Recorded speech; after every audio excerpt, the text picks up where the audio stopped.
My deepest confession. I'm Emma. I've been married to Michael for over 12 years.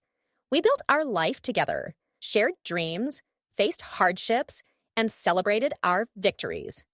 I always believed we had something real, something strong. But lately, everything has started to crack.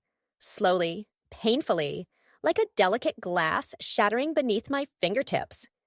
It started with small things. Late nights at his office, messages he'd hide from me, an elusive distance in his eyes.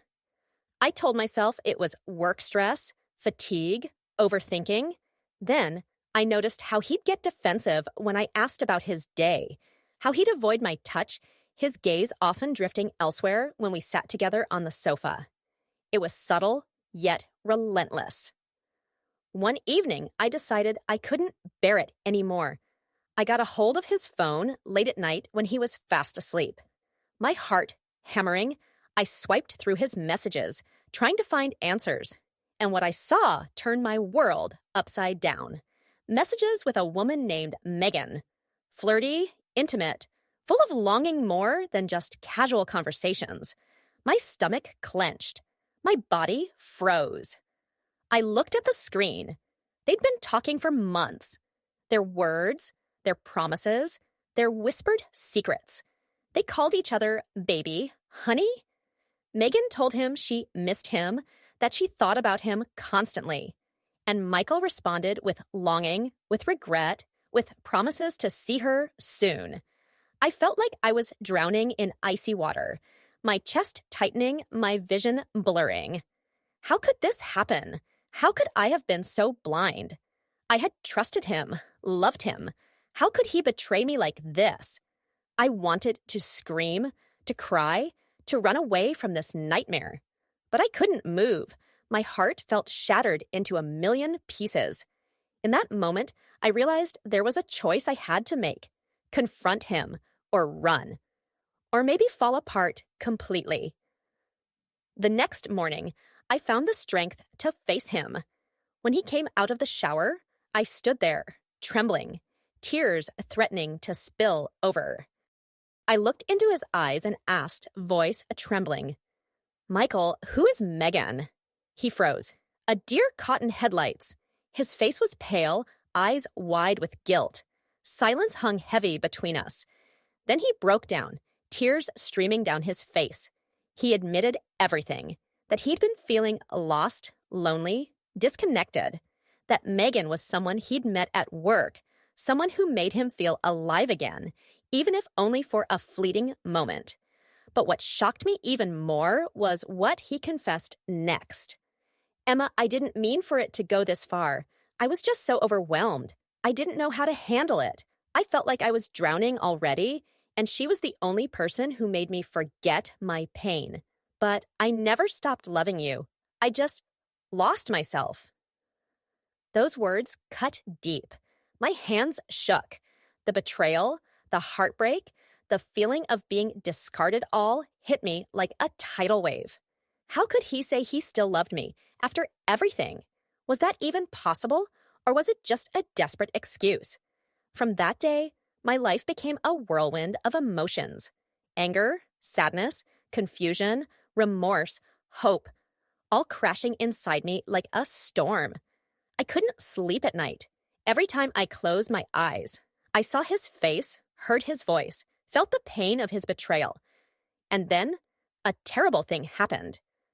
I decided to confront Megan. I needed to understand her, to know what she wanted. I called her one evening, my voice trembling but determined.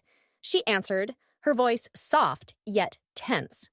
Megan told me that she and Michael had shared a connection, something more than just physical attraction. She said she felt like she finally found someone who understood her, who made her feel desired. She confessed that she was pregnant, that she'd found out just recently. That's when my world truly shattered. The words hit me like a freight train. Pregnant, with Michael's child. I felt my knees weaken, my vision clouded. How could I have been so blind, so naive? The man I loved, the man I trusted, was planning to bring a new life into this world without me. As I listened to her, I was flooded with 1,000 feelings: rage, hope, despair, and a strange, aching love for the man I still believed in. Because amid all the chaos, one thing still remained. Deep down, I wanted to save what was left of us. I wanted to understand. I wanted to heal.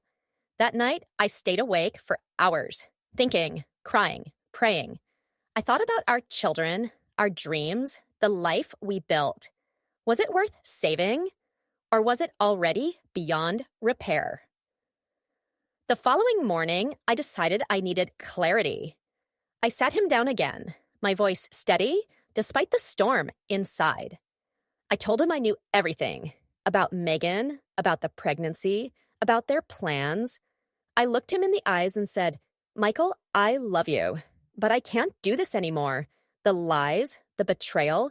If we're going to save this, you have to be honest, completely honest, and show me you're willing to fight for us."